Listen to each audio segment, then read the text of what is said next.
Bandaríkjaforseti dró tímabundið til baka flestar tollahækkanir sem hafa valdið óróa á mörkuðum síðustu daga.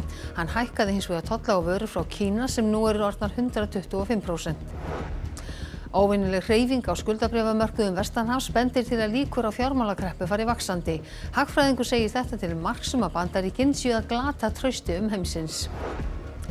Ný rannsókn alþjóðlegra dýraverndarsamtaka varpar ljósi á slæma meðferð á íslenskum hryssum í blóðmerahaldi. Nýjar myndir sýna hryssurnar barðar og slegnar áður en blóð er tekið úr þeim. Atvinnuvegaráðherra segist ætlað að kanna hvort Bjarni Benediktsson hafi verið vanhæfur þegar hann gaf út hvalveiðileyfi til Hvals hf í lok síðasta árs. Leyfið muni þó standa. Uppfærðaráætlanir vegna flóða ef gýs í Bárðarbungu eru kynntar íbúum í Þingeyjarsýslu. Flóð gætu bæði orðið í Skjálfandafljóti og Jökulsá á Fjöllum.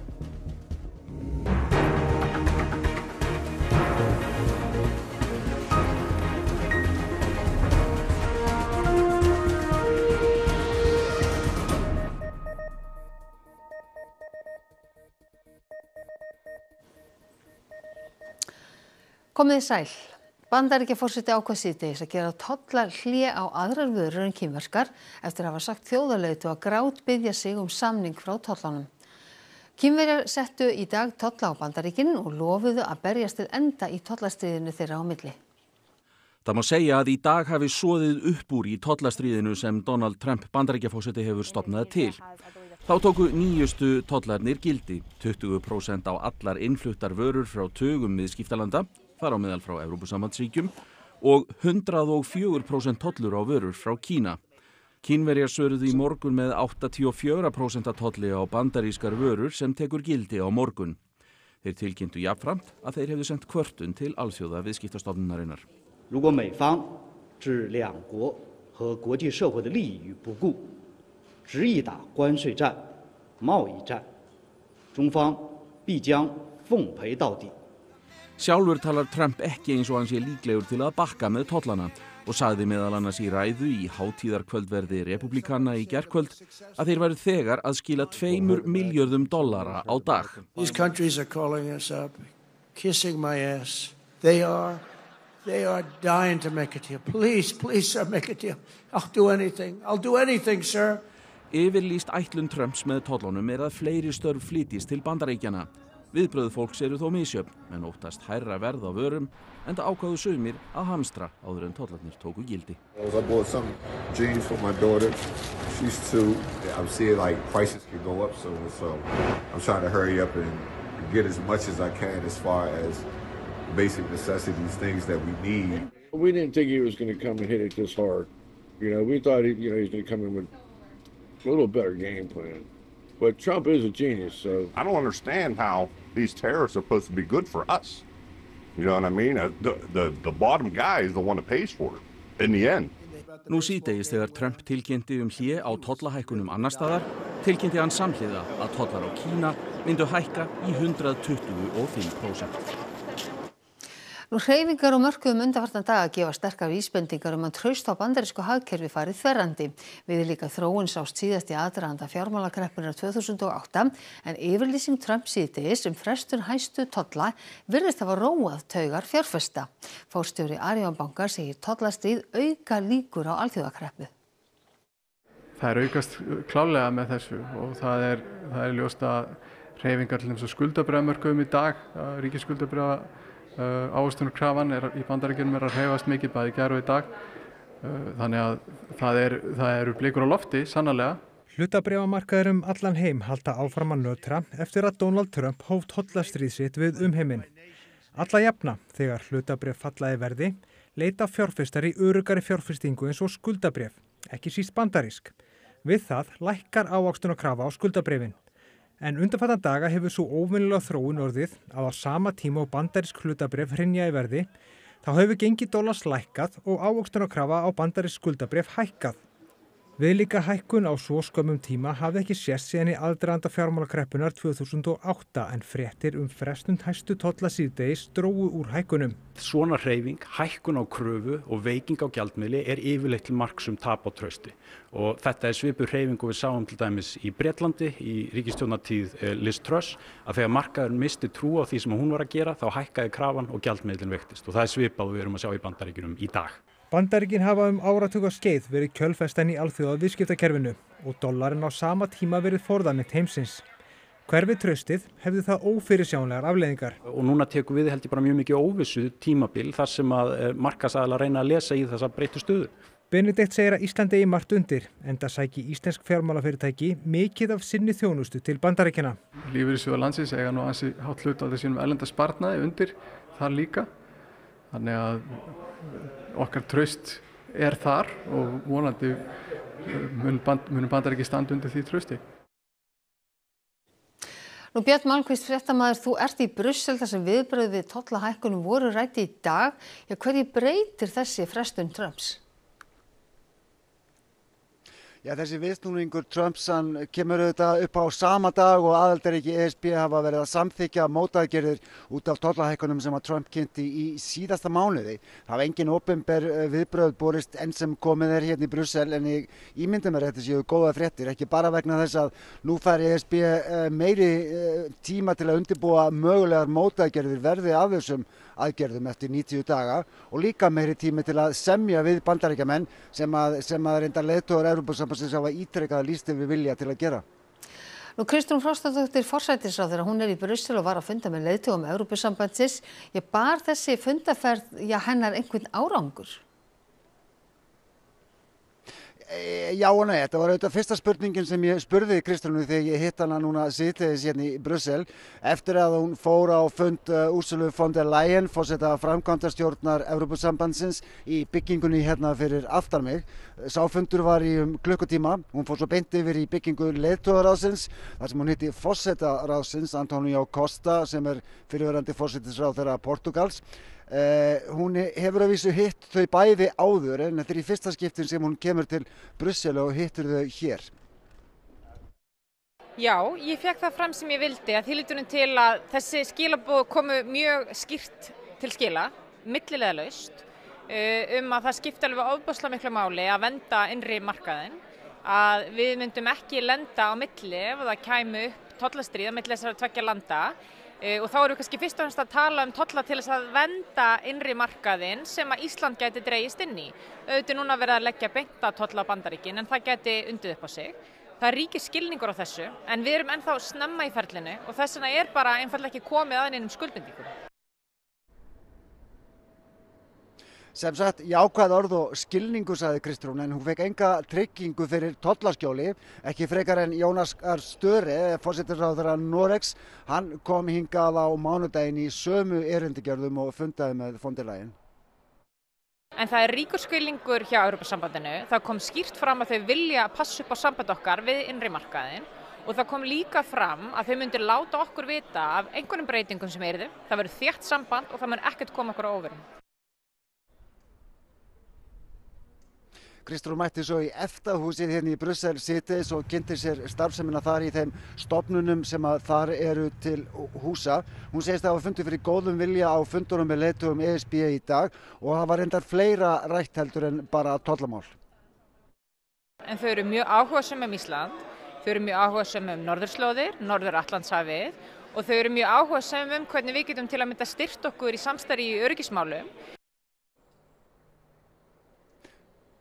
Sagði Kristrún og þess má reyndar geta að Þorgerður Katrín Gunnarsdóttir utanríkisráðherra verður hér í Brussel á morgun einmitt til að ræða samstarf Íslands og Evrópusambandsins í öryggis- og varnarmálum. Björn Malmquist, takk fyrir þetta. Þú stendur vaktina sem endranær í Brussel. En Róbert Wessman, forstjóri Alvotech, hann segist ekki hafa áhyggjur af því umróti sem fylgir tollaákvörðunum Bandaríkjaforseta. Fyrirtækið sé mjög vel í stakk búið hvort sem Bandaríkin ákveði að setja tolla á lyf eða ekki. Óháð kannski því að það eru sveiflur á hlutabréfamörkuðum þá rekstur félagsins gengur hann bara mjög vel og hefur ekki breyst og jafnvel í því umhverfi þar sem að að tollar væru settir á, þá teljum við okkar stöðu vera bara mjög sterka. Við myndum auðvitað geta unni með 10% tolla ef að til þess kæmi og það myndi hækka eins og ég sagði okkar útsöluverðum 4-5% sem að okkar í raun og veru þá söluaðili tefa í þessu tilviki þyrfti þá að taka á sig. Þannig að svona heilt yfir og heilt litið þá félag bara á góðum stað.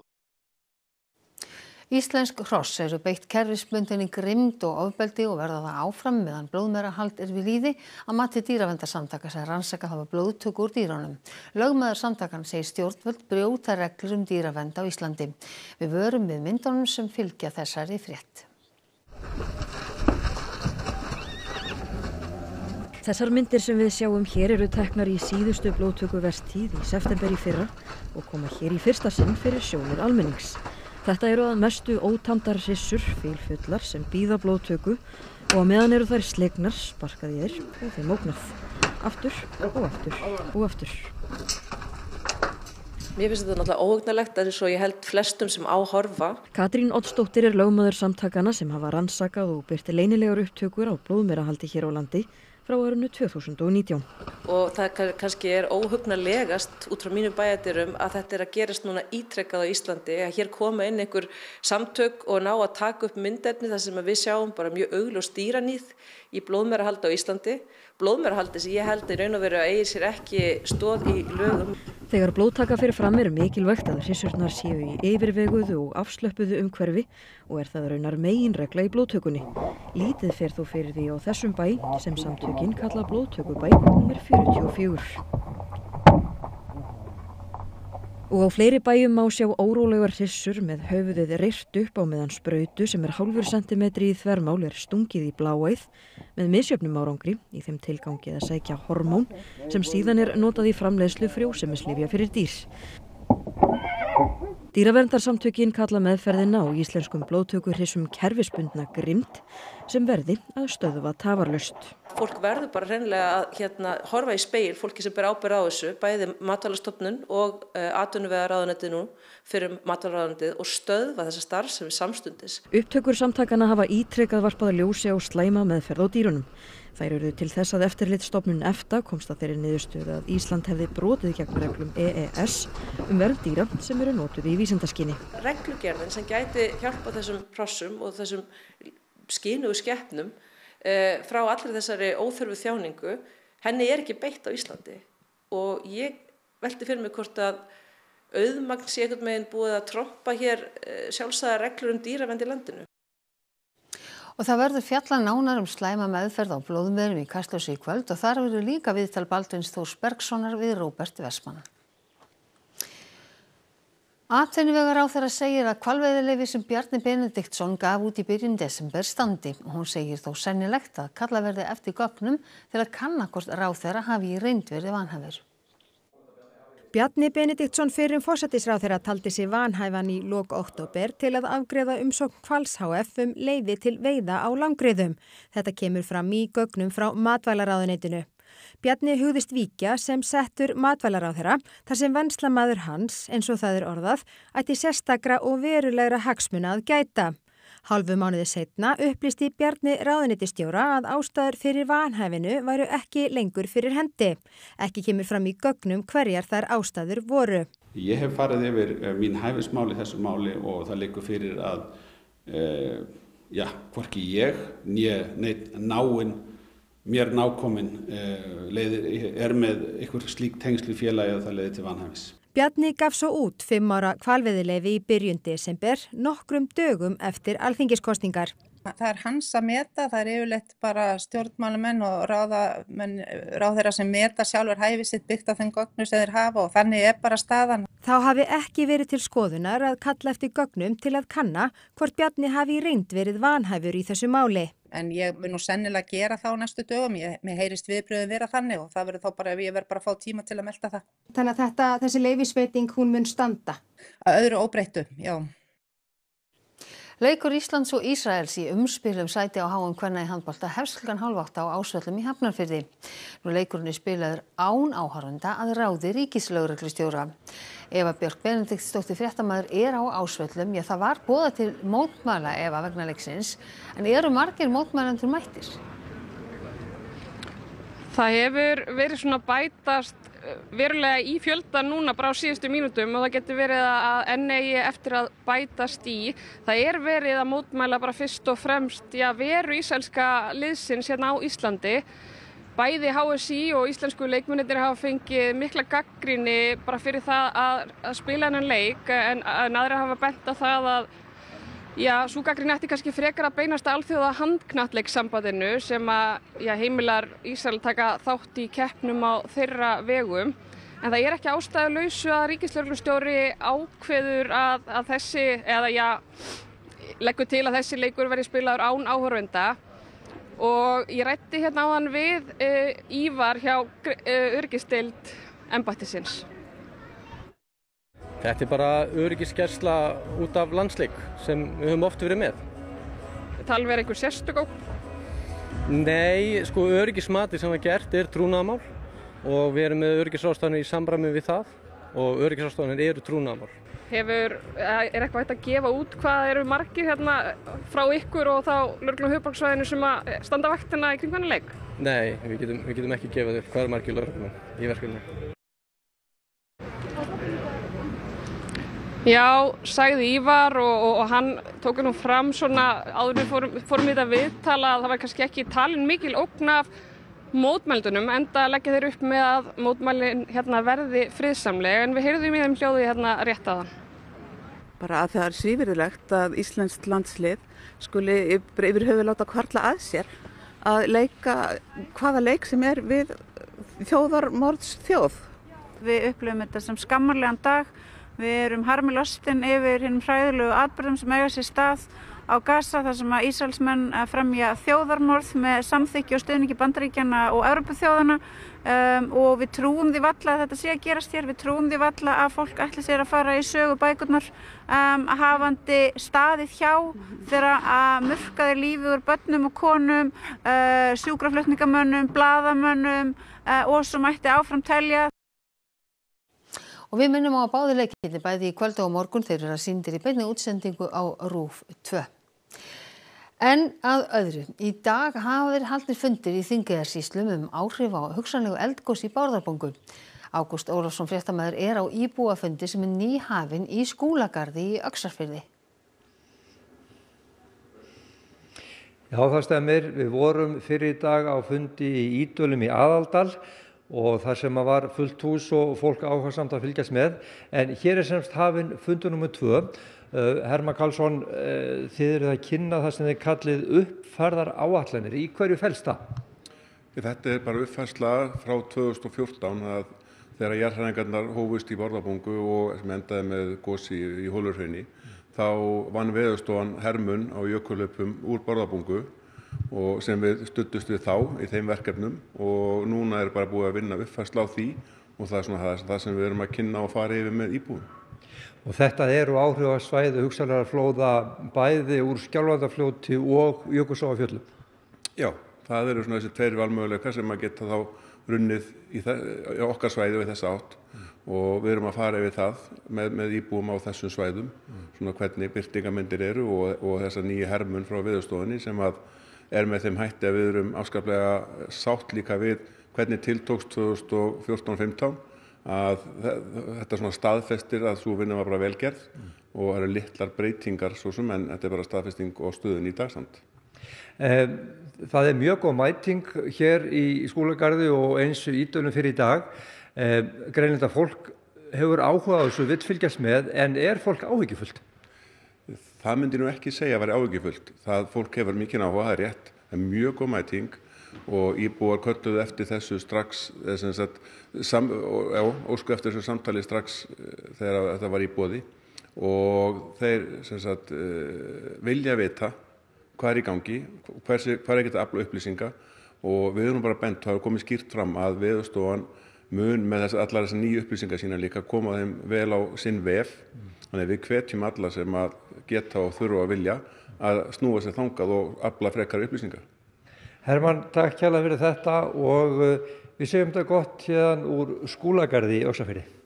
Takk fyrir það, Ágúst Ólafsson, fréttamaður. Og frá að norðan, þá ætlum við að fara til Noregs.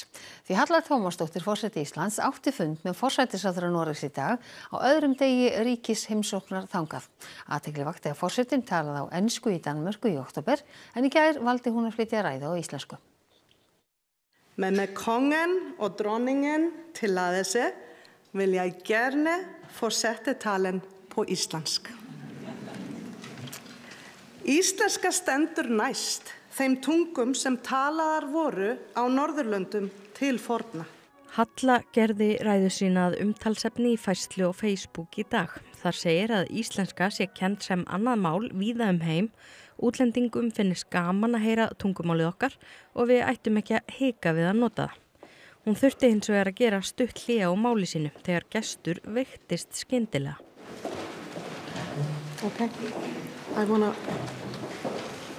Okay, I continue. Norskir miðlar hafa fengið staðfesta viðkomandi sé heilsu. Utanríkisráðherra með forsetanum í för. Í dag hittu þær Jonas Gahr Støre, forsætisráðherra, og snæddu hádegisverð í boði ríkisstjórnar Noregs. Á morgun fylgir Hákon krónprins forsetahjónunum og sendinefnd til Þrándheims á viðburðum sjálfbærni og vernd hafsins. Síðar daginn heimsækja forsetahjónin heimavarnardeild norska hersins. Og þessu næst ætlum við að líta til veðurs. Það hefur verið hlý suðlæg átt á landinu í dag og nokkuð vætusamt, en úrkomu lítið á Austurlandi og þar hefur hiti komist yfir 17 stig. Hrafn Guðmundsson veðurfræðingur spáir hægari vindi á morgun og þokusúld eða rigningu með köflum. En það styttir upp landið norðaustanvert og það verður áfram hlýtt í veðri. En áður en að veðrinu kemur þá skulum við sjá hvað ber hæst í íþróttum kvöldsins. Kvennalandsliðið í handbolta mætir Ísrael í fyrri umspilsleikliðan sæti á næsta heimsmeistaramóti í kvöld. Leikurinn sýndur beint á RÚV 2. Reykjavíkur skákmótið var sett í Hörpu í dag. Lokavarð fyrir skráningar á mótið því húsnæðið í Hörpu rúmar ekki fleiri keppendur. Það er að gera einhverja viðbyggingu við Hörpu eða eitthvað. Og hinn árlega par 3 keppni fyrir mastersmótið í golfi hófst nú í dag. Mótið mest til gamans gert en fylgir þó sú bölvun að sigurvegarinn hefur í 65 ára sögu mótsins aldrei náð að vinna sjálft mastersmótið.